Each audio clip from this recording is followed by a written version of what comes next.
Have you ever felt like life was pushing you into places you never chose, rejected, misunderstood, or suddenly forgotten? What if the pain you're walking through isn't punishment, but positioning? There's one story in the Bible that shatters every expectation. It begins with a young man named Joseph, but where it leads will leave you speechless. Before the palace, there was the pit. Before the favor, there was the silence.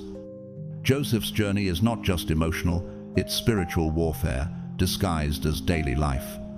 And buried within it are the patterns of how God builds people when no one is watching.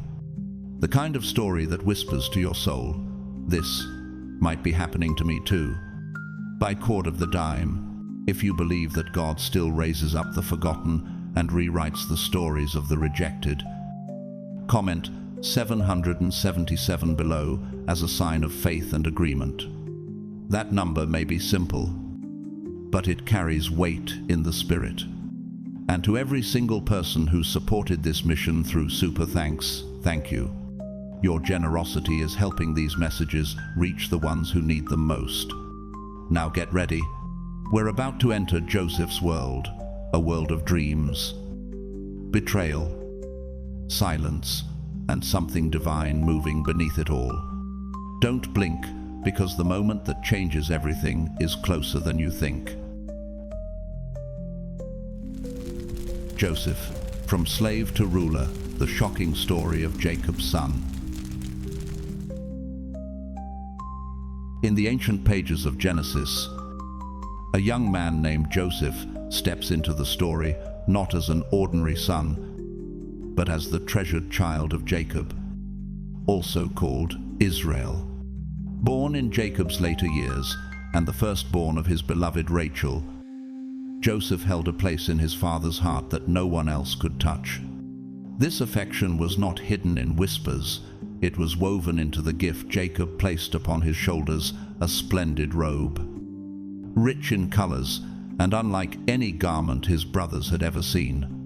In that culture, such a robe spoke not only of love, but of rank and favor. Every thread shimmered like a visible crown, marking Joseph as set apart. But what shines too brightly often draws the shadows. And from the moment Joseph wore it, tension grew like storm clouds in the eyes of his brothers. Yet the robe was only the surface. Beneath it pulsed a mystery, far deeper visions from God himself. Joseph began to dream dreams that felt heavy with destiny. Could it be that heaven was whispering to him in the stillness of the night? His brothers, already stung by jealousy, found their hearts hardening when Joseph spoke of what he saw. One night, he told them of standing in the field, binding sheaves of grain, when suddenly his sheaf rose upright while theirs circled around and bowed low before it. What would you feel if your younger siblings stood before you and declared a future where you bent in reverence to them? The image pierced their pride like a blade, igniting a fire of resentment that refused to die. Then came the second dream, more vivid, more unsettling. This time, the sun, the moon, and 11 stars bent toward him in homage. The symbolism was impossible to miss. Not only his brothers, but even his father and mother seemed destined to yield before him. When Joseph shared it, the air grew thick. His brothers' envy fermented into outright hatred, and even Jacob's face clouded. "Shall I and your mother and your brothers indeed come to bow ourselves to the ground before you?" Jacob's words carried rebuke. Yet somewhere, in the silence between them, he tucked the vision away, knowing the God who spoke in dreams might be setting the stage for something no man could yet see. And you, if you were Joseph, would you dare to keep speaking, knowing each word was sharpening the very blades that might be turned against you? The weight of Jacob's open favoritism, combined with the unsettling force of Joseph's dreams, was like dry tinder waiting for a spark. That spark came one day when Jacob unaware of the growing bitterness in his sons' hearts, sent Joseph to check on his brothers as they pastured the family's flocks of sheep and goats in the distant fields near Shechem. To Jacob, it was a simple request. To the brothers, it felt like yet another insult, a reminder of the younger sibling they could neither escape nor tolerate.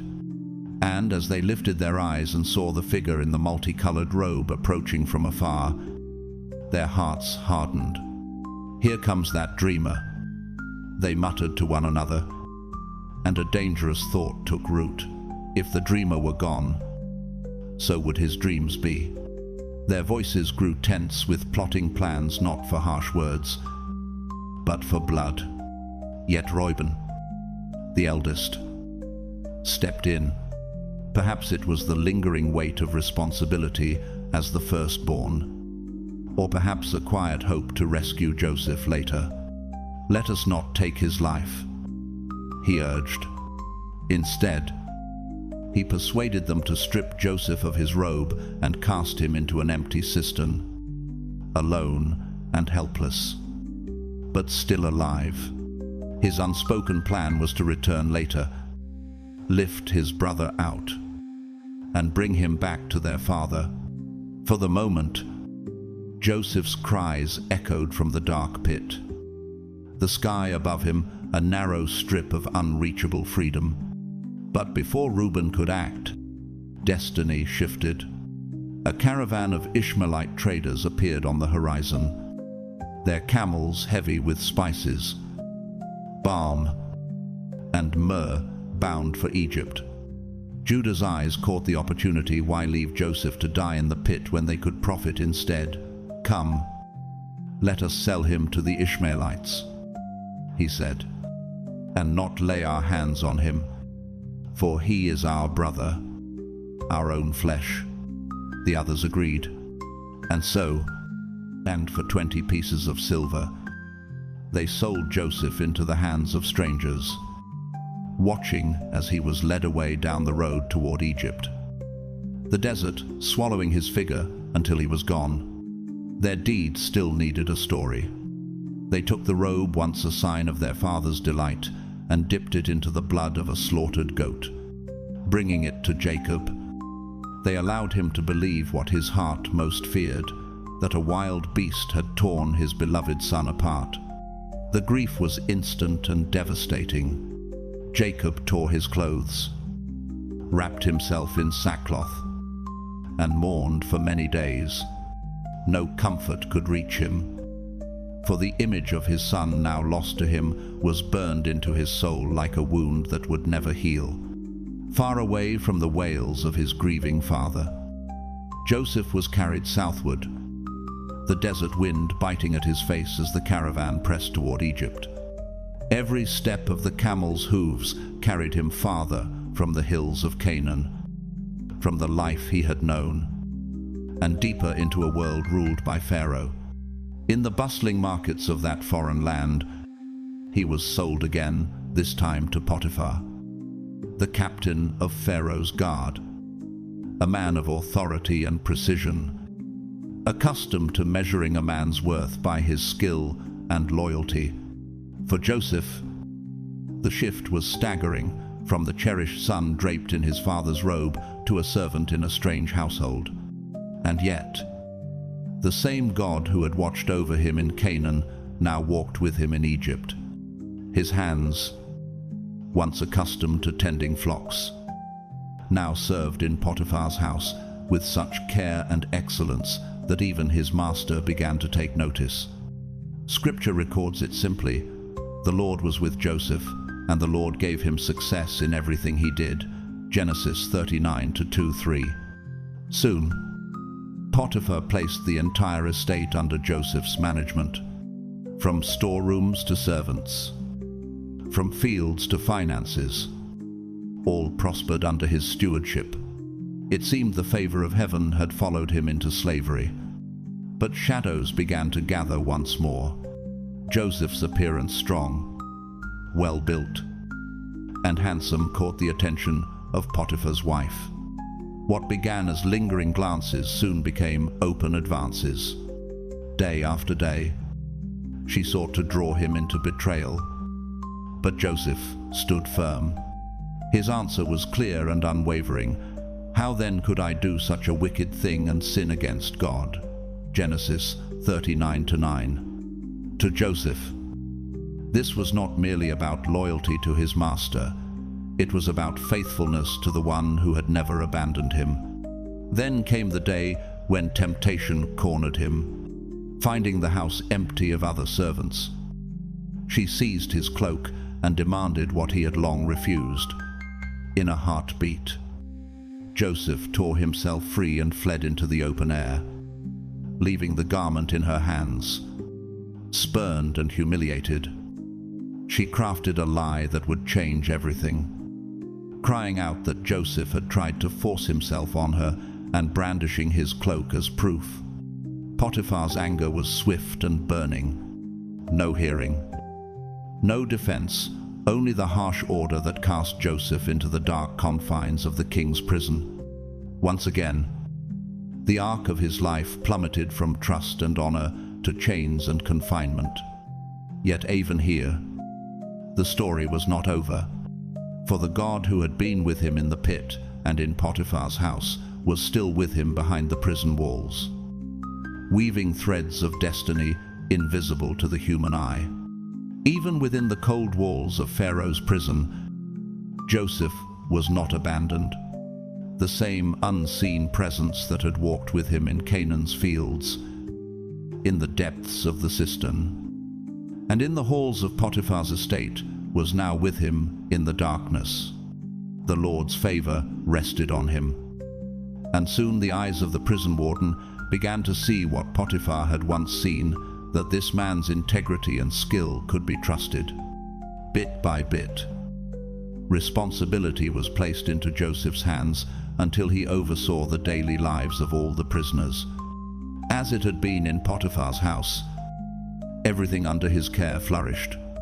It was as though even the iron bars could not keep the blessing of God from flowing. It was in this unlikely place that another turning point unfolded. Two of Pharaoh's officials, men who had once stood close to the throne, were thrown into the same prison, the chief cupbearer and the chief baker. Stripped of their positions, they lived in uncertainty and fear. One night, both men were visited by dreams, strange, vivid, and troubling. The next morning, their faces told the story of minds unsettled. Joseph, perceiving their distress, asked them about it, and when they spoke of their dreams, he gave a simple yet profound answer. Do not interpretations belong to God? Tell me your dreams. 8. Minal. The cupbearer's dream came first, a vision of a vine with 3 branches that budded, blossomed, and bore ripe grapes, which he pressed into Pharaoh's cup through the wisdom God gave. Joseph explained that in 3 days, the cupbearer would be restored to his place of honor, serving once more at Pharaoh's side. Encouraged, the baker shared his own dream, 3 baskets of bread on his head, the top basket filled with food for Pharaoh, but birds came and ate from it. Joseph's interpretation was heavy with sorrow. In 3 days, Pharaoh would lift the baker's head, not in honor, but in judgment. 3 days later, the prison gates opened, and events unfolded exactly as Joseph had said. The cupbearer was restored to his duties, the baker was executed. Before the cupbearer left, Joseph made one request, not for riches, not for revenge, but for justice.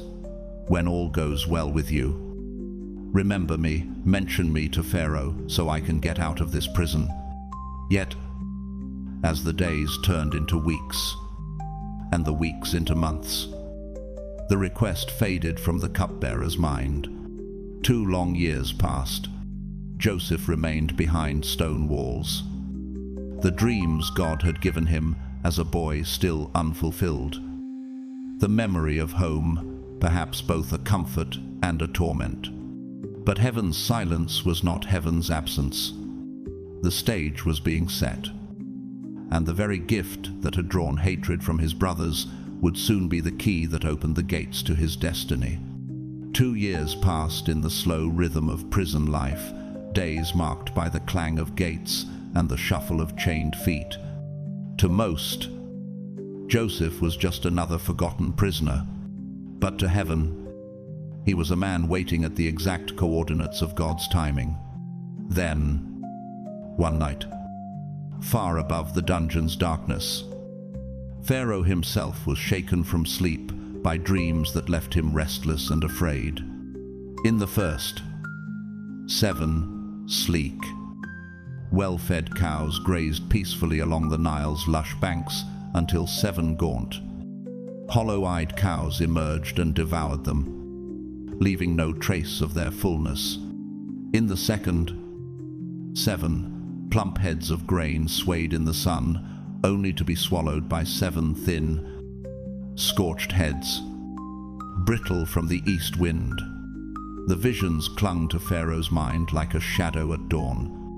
At daybreak, he summoned Egypt's magicians and wise men, demanding an answer, but not one could pierce the mystery. His anxiety deepened, for the dreams felt urgent, heavy with meaning. And then, like a door suddenly flung open, the chief cupbearer remembered. The guilt of 2 years welled up in him as he spoke. A young Hebrew, imprisoned with him, had interpreted his dream and the baker's with perfect accuracy. Pharaoh's command was immediate. Joseph was brought out from the darkness of the prison, washed, shaved, and clothed in clean garments. Before the throne of Egypt's ruler, Joseph stood a man who had known both the lowest dungeon and the highest favor, yet whose heart still bowed to the Lord. When Pharaoh recounted his dreams, Joseph's first words were not of his own skill, but of God's sovereignty. "It is not in me. God will give Pharaoh an answer of peace." Genesis 41-16. Then he spoke the interpretation. Both dreams told one story. 7 years of great abundance would sweep over Egypt, followed by 7 years of famine so severe that the memory of plenty would vanish. And Joseph, with boldness born of divine insight, offered counsel. Let Pharaoh appoint a wise and discerning man to oversee the land. Gather the surplus during the years of plenty, and store it for the lean years ahead. The court fell silent, the air thick with the weight of what had just been said. Pharaoh looked at his officials and declared, "Can we find anyone like this man? One in whom is the Spirit of God." His decision was swift. The signet ring of authority slid onto Joseph's finger. Fine linen replaced the coarse fabric of prison. A gold chain rested upon the neck that had borne the weight of shackles. In a single day, Joseph rose from prisoner to ruler, second only to Pharaoh in all of Egypt. And so Joseph began the monumental task of preparing for what was to come. Throughout the 7 years of abundance, he traveled the breadth of Egypt, overseeing the storage of grain until it was like the sand of the sea. It was more than a political appointment. It was the unfolding of a providence that had been weaving through betrayal, slavery, and injustice. Soon, the famine would test the strength of nations and draw to Egypt those Joseph had not seen in many years. Setting the stage for a reconciliation only God could have written. The 7 years of abundance came just as Joseph had foretold. The Nile fed fields yielding grain in such measure that the storehouses overflowed. From sunrise to sunset, Joseph moved among the workers, directing the gathering, the measuring, and the storing until the supply was beyond counting, like the sand of the sea.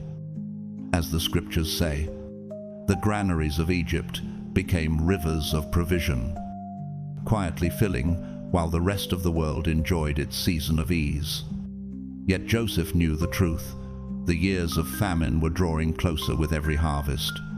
When the first lean year arrived, the change was swift and merciless. The skies offered little rain, and the earth's abundance withered under the relentless sun. Soon, hunger gnawed not only at Egypt, but at every land around it. From distant nations, caravans began to pour into Pharaoh's territory, each bearing the same plea grain to survive. And in the midst of this tide of desperation stood Joseph, the very one entrusted to open the storehouses and measure out life. Far to the north, in the land of Canaan, famine sank its teeth into Jacob's household. Rumors reached him that Egypt had grain for sale, and necessity pushed him to act, summoning his sons, though keeping Benjamin, the youngest. Close by his side, Jacob sent them south. None of them knew that the man who now governed Egypt's grain was the same brother they had once sold for silver under the burning sun of Dothan. But the author of their story was bringing them to the very place where justice, reconciliation, and redemption would meet. When the brothers stood before him in Egypt's bustling marketplace, they saw only the stern visage of a powerful Egyptian official. But Joseph, hidden behind the garments and authority of his station, knew them at once. The memories must have surged within him: the pit, the silver, the long years of exile. Yet instead of revealing himself, Joseph chose to test their hearts. His voice, sharp with authority, accused them of being spies, come to search out the land's weaknesses. They protested with urgency, explaining that they were 12 brothers in all, the sons of one man in the land of Canaan. The youngest is now with our father, and one is no more. Genesis 42-13. 10 of them stood before Joseph now. One remained at home, and the one they believed gone forever was the very man who stood before them, hidden in the garments of Egypt's power. But Joseph pressed the test further, demanding proof of their honesty. They must bring their youngest brother to Egypt, he declared, if they wished to live. To ensure their return, he bound Simeon before their eyes and kept him as a hostage. The others, shaken and silent, departed with sacks of grain, but inside each sack, Joseph secretly returned the silver they had paid. When the brothers discovered the money on their journey home, fear seized them. Would this be seen as theft back in Canaan? Jacob's grief deepened at the thought of sending Benjamin away. Benjamin was the last son of Rachel, the wife he had loved above all others, and Jacob's heart could not bear the risk of losing him. But famine is a relentless persuader. As the food dwindled once more, necessity left no choice. With heavy reluctance, Jacob released Benjamin into the care of his brothers. Gifts were prepared: balm, honey, spices, and almonds offerings to win the favor of the mysterious Egyptian lord. And so they set out again, not knowing that each step carried them closer to the moment when hidden truth would break upon them like the light of a long-awaited dawn.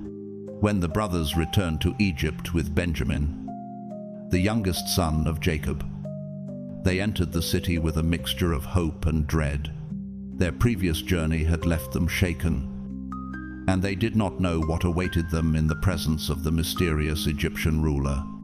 To their astonishment, instead of hostility, they were met with an unexpected invitation. Joseph ordered that they be brought to his own house for a feast. They marveled at such honor, yet they could not see through the layers of Egyptian linen to the familiar face beneath. As they were seated according to their birth order, a wonder flickered among them. How could this man know their ages so precisely? Plates were set before them, and portions from Joseph's own table were served. with Benjamin receiving a share 5 times larger than the rest. Still, they did not recognize the brother they had once betrayed. Joseph, however, could not look upon Benjamin without the past flooding back the laughter of childhood, the face of Rachel in the boy's eyes. Overcome, he slipped away into another room, where his composure broke and tears fell freely. Only after washing his face did he return, masking his emotions with the poise of command. But the testing was not yet finished. After the feast, Joseph gave quiet orders to his steward: fill their sacks with grain, return each man's silver, and place my silver cup in the mouth of the youngest's sack. At dawn, they were sent on their way, their donkeys laden with food for the long journey home. They had not gone far when the sound of hooves approached from behind. Joseph's steward overtook them with a sharp accusation. One of them had stolen his master's cup, the very vessel used for divination. The brothers protested their innocence, certain that no such thing could be found among them. But when the sacks were opened, beginning with the eldest and ending with the youngest, there it was, the silver cup gleaming from the mouth of Benjamin's bag. Horror gripped them. The thought of facing their father without Benjamin was unthinkable. Back in Joseph's house, they fell before him, pleading for mercy. Judah, stepping forward as spokesman, offered himself in Benjamin's place. Now, therefore, please let your servant remain here as my lord's slave in place of the boy, and let the boy go back with his brothers. Genesis 44-33. It was a moment Joseph had long awaited, not the sight of their fear, but the proof of their change.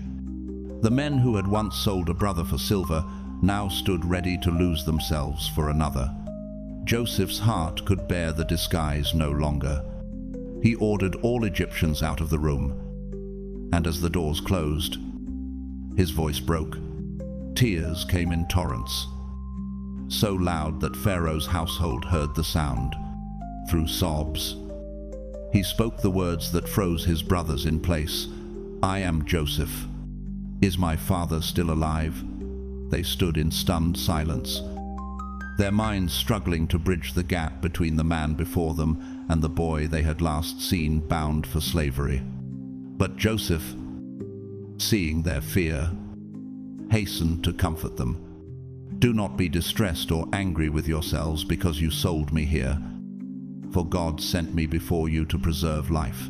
Genesis 45-5. He told them of the famine still to come and the need to bring their father and all their households to Egypt, where they would be provided for. Then he embraced each one, weeping with them, the years of separation melting away in tears of reconciliation.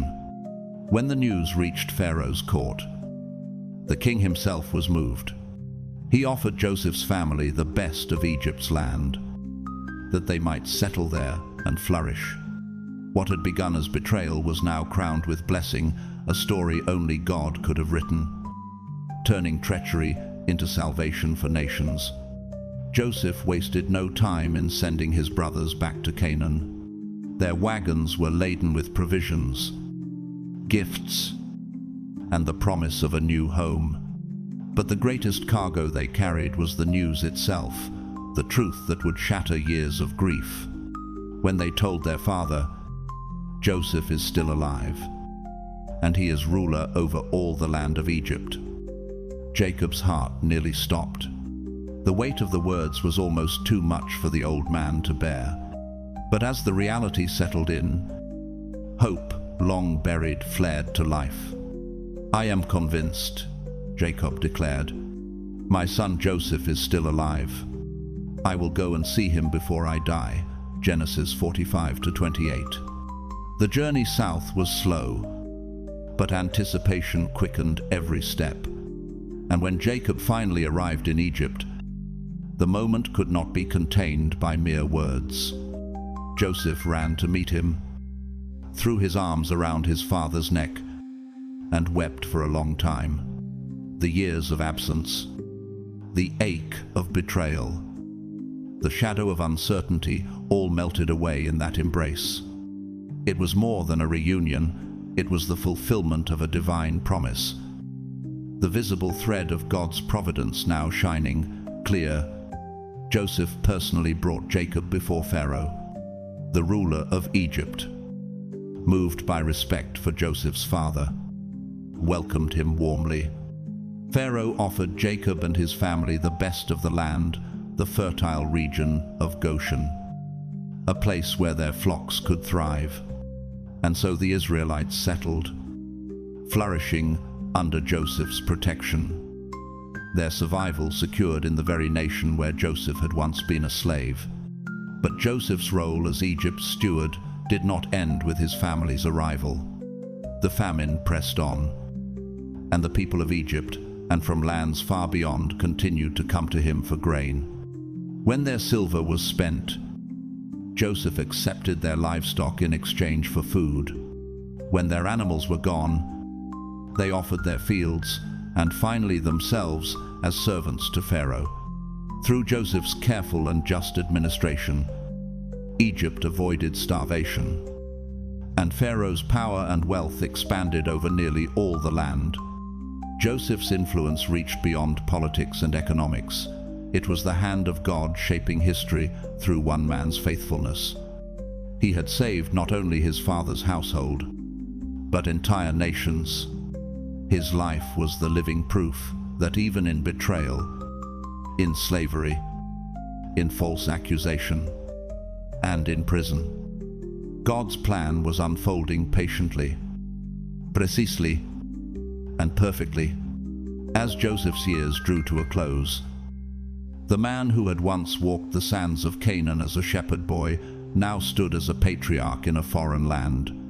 He had seen God's hand in the pit, in the palace, and in the prison. He had watched famine and abundance, reconciliation and restoration. Yet his heart never rooted itself fully in Egypt. Though Egypt had been the stage of his rise and the shelter for his family, Joseph's soul belonged to the covenant God made with Abraham, Isaac, and Jacob. Gathering his brothers and their children, he spoke not as Egypt's ruler, but as a servant of the Most High. "I am about to die," he told them, "but God will surely come to your aid and take you up out of this land, to the land he promised on oath to Abraham, Isaac, and Jacob." Genesis 50-24. In those words, Joseph passed on more than a blessing. He passed on vision, memory, and the unshakable anchor of God's faithfulness. Then came the request that turned his burial into prophecy. He made them swear that when God brought Israel out of Egypt, they would carry his bones with them. It was not sentimentality. It was a declaration that Egypt, for all its wealth and power, was not the final home of God's people. His bones would one day rest in the promised land, the soil chosen by God himself.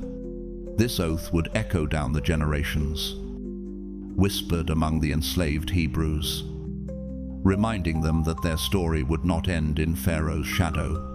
For decades after his death, Joseph's coffin stood as a silent testimony to hope. Each time an Israelite looked upon it, they saw more than bones.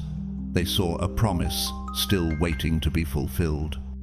And centuries later, when Moses led the Exodus, they carried Joseph's remains out of Egypt, just as he had commanded. Exodus 13:19. In that moment, Joseph's faith outlived him, crossing the wilderness toward the inheritance God had sworn to give his people. Joseph's life closed, not with bitterness over the years lost, but with unshakable trust in the God who had turned every betrayal into blessing. From favored son to slave, from prisoner to ruler, from exile to preserver of nations, his story was a living witness that God's plans reach far beyond a single lifetime. even in death. Joseph's hope pointed forward, urging every generation after him to lift their eyes from the present and look toward the fulfillment of God's promises. The story of Joseph closes not as a mere tale of survival, but as a living testament to the faithfulness of God. From the pit to the palace, from the weight of chains to the weight of a royal signet ring, Joseph's life proves that no betrayal, no injustice, and no season of waiting can derail the plan of the Almighty.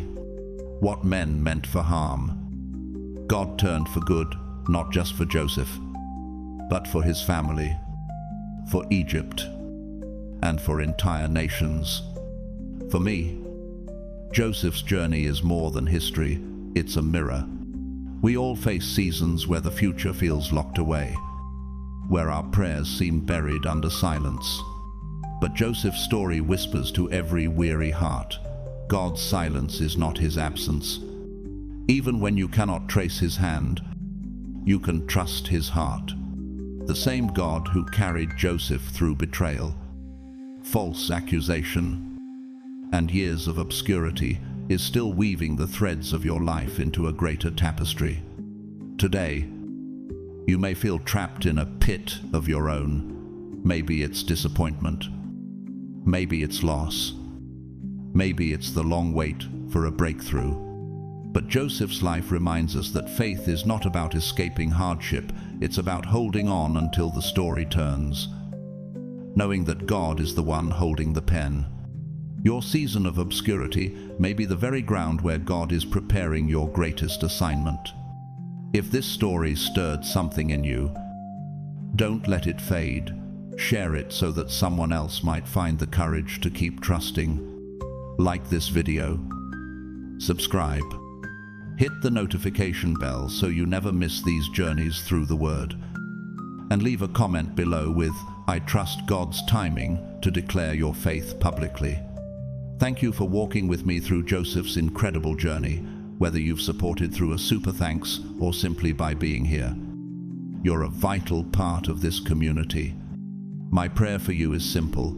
May the God who turned Joseph's ashes into glory do the same in your life. May you see his hand in your waiting, his purpose in your pain, and his victory in your story. Until we meet again, keep your heart steady. Your chapter of redemption may be closer than you think.